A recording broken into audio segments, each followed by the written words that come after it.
1 p.m. Tuesday. Here we are on Facebook for this week's Tuesday Live. And of course, after the fact, this is going to be housed on the YouTube page. So you can always retrieve any past videos on the YouTube page. It makes it easier to find. Yeah, you can root around and find there's like 3 years worth of weekly videos on the Facebook page, but it's a bit tricky to maneuver and find things because they were kind of all over the place. They're a bit more organized on YouTube, and I just like that interface a little bit better. So welcome to this week's Tuesday Live. I am your holistic nutrition practitioner. My name is Lucas Simmons, and I'm based here on Treaty 7 territory on the beautiful lands on the foothills of Alberta. Super glad to be here on a day where I just realized how much more light we're getting. Oh, it's tangible. The spring is in the air. Well, I was talking to somebody in Quebec this morning. She said, no, it's minus 32 right now. That's not spring, Luca. Yeah, you're right. It is in certain parts of the country. And if it isn't necessarily in the weather, boy, you better be picking up on the vibes that Ma Nature is sending you because she's coming. Yeah, spring is coming. Slowly.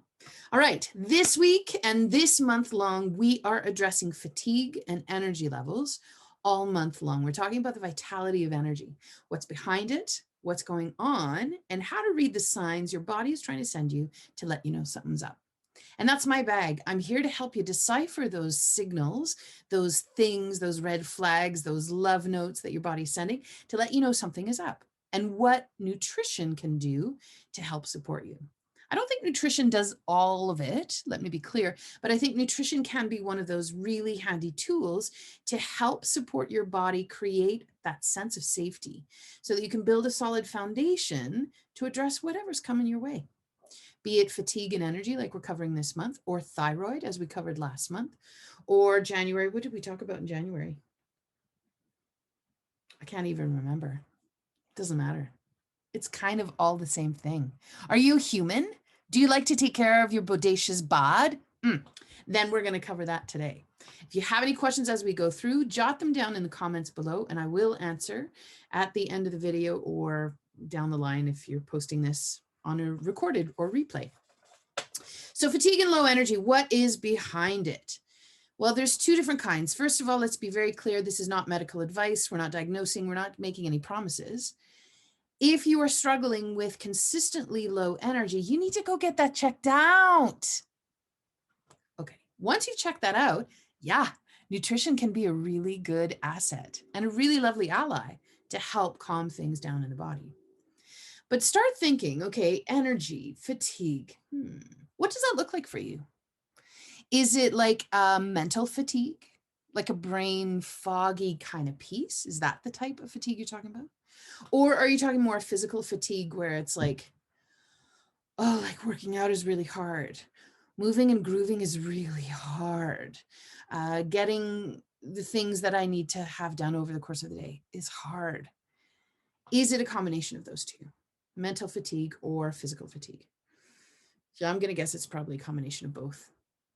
We just had a pretty stressful event yesterday. Our little bird died. And I've been feeling the hit of fatigue and sadness. So yeah, total brain and physical fatigue, mental and physical fatigue from hours of crying. Okay. So, it can be situational, it can be a short-term thing, and it can sort of be this amalgamation of years that has led to, how am I getting through the day on such little amount of energy? What's behind it? Let's get into it.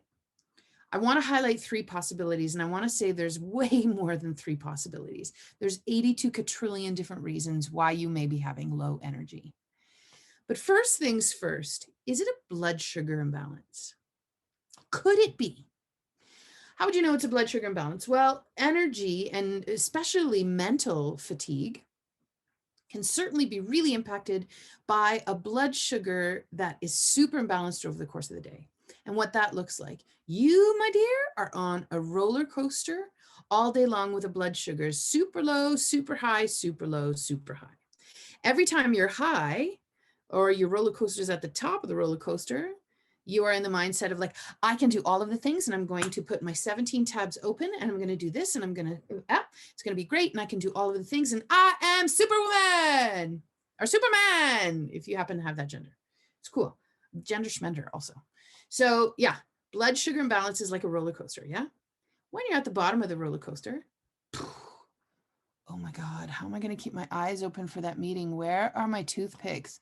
Did I put them in my desk so I can prop my eyeballs open? Because I'm not going to stay awake during that meeting. That could be one of the ways. When you crash, another way that could be one of the reasons why you have such deep fatigue could be that you are needing that cup of coffee to keep you awake. Well, a cup of coffee gets you back on, going upwards to the roller coaster and makes the high high. What happens when the highs are high? The lows are even lower. So the more you trigger a type of blood sugar to come back up, kind of reaction, the more you'll crash yet again. It's not a sustainable way to move through things. So another way that blood sugar crash can be, oh my God, all of a sudden everything is really dramatic and terrible. Everything is the end of the world. Everything feels so huge. The stress response in the body is a brilliant biochemical mechanism to save you from death. If you or someone you love is super drawn to drama in those crashing times, just that stress response in the body, never mind eating a chocolate bar, never mind going for the cup of coffee, never mind like if you have to, all of a sudden it's the end of the world, kind of build that feeling up. That brings your cortisol out, which brings the blood sugars out, which now you survive that stressful moment, because in that moment, your body said, please put on the stress response. I've run out of blood sugars. We're at the bottom of the roller coaster. Can you please get us back up?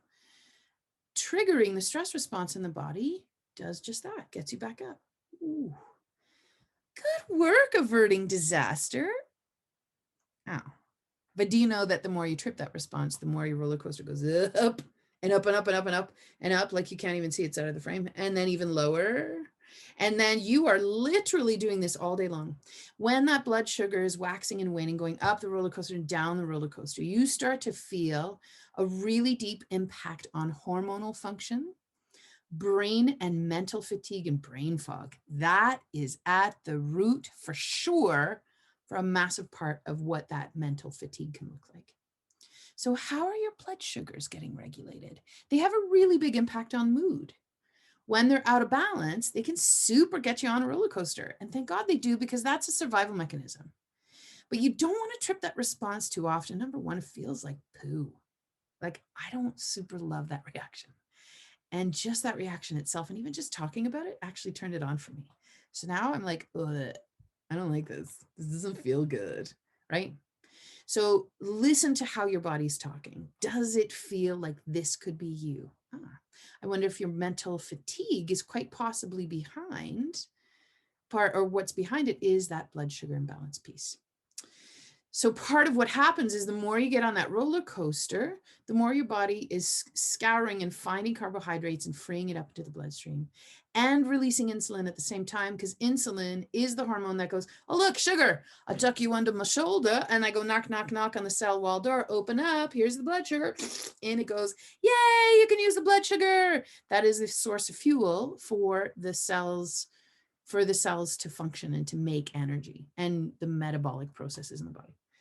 But trip that response too often, insulin goes, oh yeah, blood sugar, okay, right on. I'm going to go get this in the cells, knock at the door.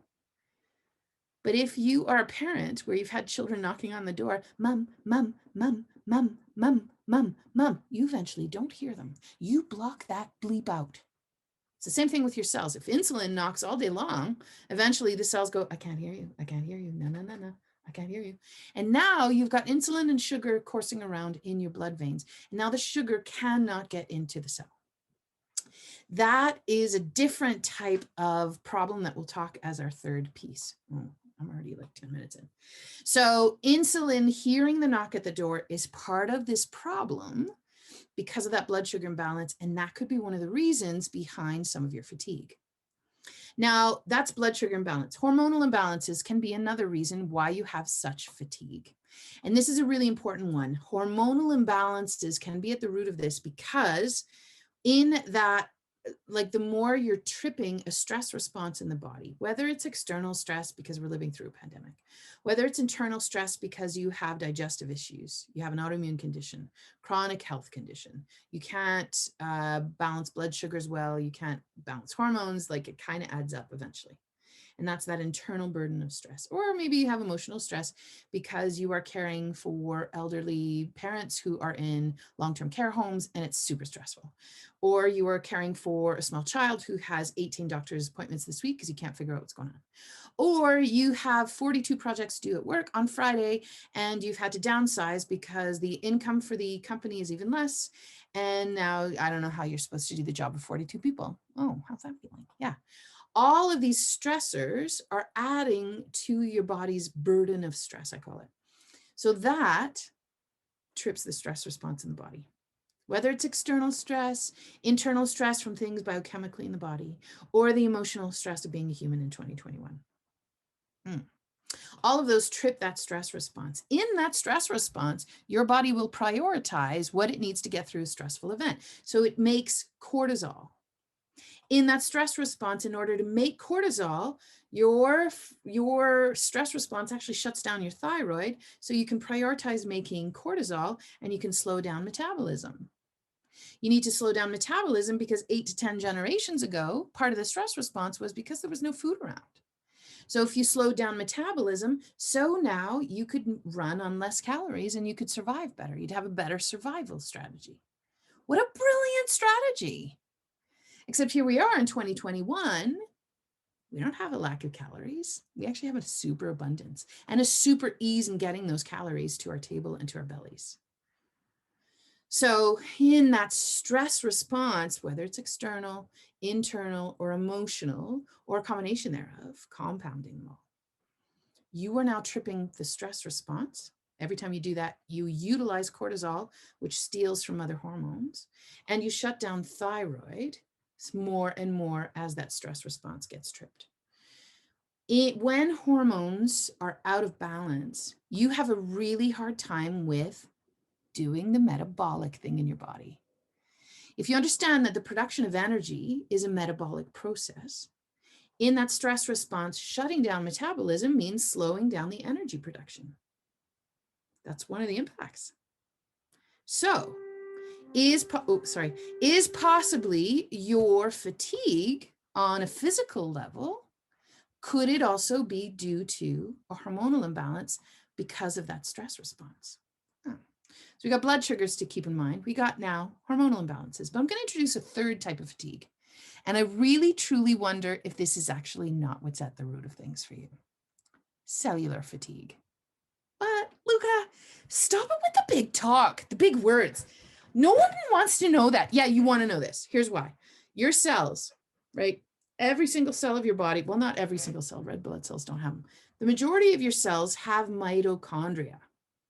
Going back to grade 8 science, mitochondria is the energy factory of your cell. They are bacterial in origin. I know. We are like an amalgamation of viruses and bacteria. You are a marvel, I just want to say. But anyway, cellular fatigue. Cellular fatigue is partially to do with some of those fatigue pieces, either mental fatigue or physical fatigue, but cellular fatigue. Because your organelles called mitochondria that produce that ATP energy for the output of energy that you need for biochemical processes in the body, they're all done by your mitochondria. Your mitochondria feel the stress harder than anything else in your body, I think. Well, maybe your immune system feels it. Digestion gets shut down. Oh, well, so does your thyroid. But so do your mitochondria. When there is a high burden of stress, you are now creating something called free radical damage. Free radical damage is sort of the end result of stress, whether it's external, things not working well in the body, or emotional stress, those 3 levels. And so the end result of that stress is something called free radical damage, which is essentially oxidative stress. Who cares? It's all big words. You know what it is? It's like these free radicals that are produced in the stress response, in the body's inflammatory reaction, which is part of that internal stress. You create these free radicals, and free radicals are kind of like these bullies that go through and they rip things apart because they're imbalanced. They're free radicals, meaning they've got an extra electron. If we're talking about chemistry, they've got an extra electron. And so they are rooting around to balance themselves out, and they are going to rip things apart to get what they need. And when they rip things apart, that is the oxidative stress. And the oxidative stress happens at the mitochondrial level. So now you're ripping apart your mitochondria and they're not working well. They're super impacted by the end result of stress or inflammation, same thing. So that's nice, Luca. Now what? What's your body telling you? How's your fatigue level? Do you think maybe it's a hormonal imbalance? Maybe it's a blood sugar imbalance? Maybe it's a cellular level piece with your mitochondria? Well, I'll tell you. Here's the things you need to do. First things first, listen to your body. What's your body talking to you about? What's she trying to tell you? What kind of signs is she sending? First of all, fatigue is not your body working against you. It's your body letting you know something is up because she loves you and she wants you to fix it. Because when you fix it, she's going to last longer. Your body will always choose to survive and to live the longest she can. First things first, marvel at your beautiful body. Second of all, eat real food and eat plant foods and real foods and organ meats and meat stock. Eat like the people before you did, because when you eat a diverse diet of animal and plant foods, you will be providing a wide array of nutrients that actually provide you with antioxidants. And it's these antioxidants that go and find that free radical that's going around going, I'm going to tear the place up. The antioxidant goes, no, you're not. Oh, now we're friends. I'm balanced. I don't have that free radical anymore. And that's all peace and love, baby.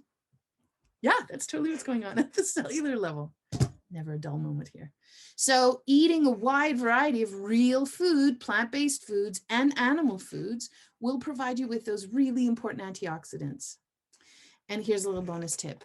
Eat cacao. Cacao provides, there's nutrients in cacao. I can't remember what they're called. I wrote it down.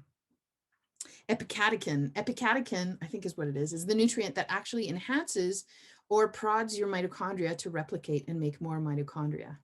Chocolate helps support more mitochondria, which now supports better energy levels.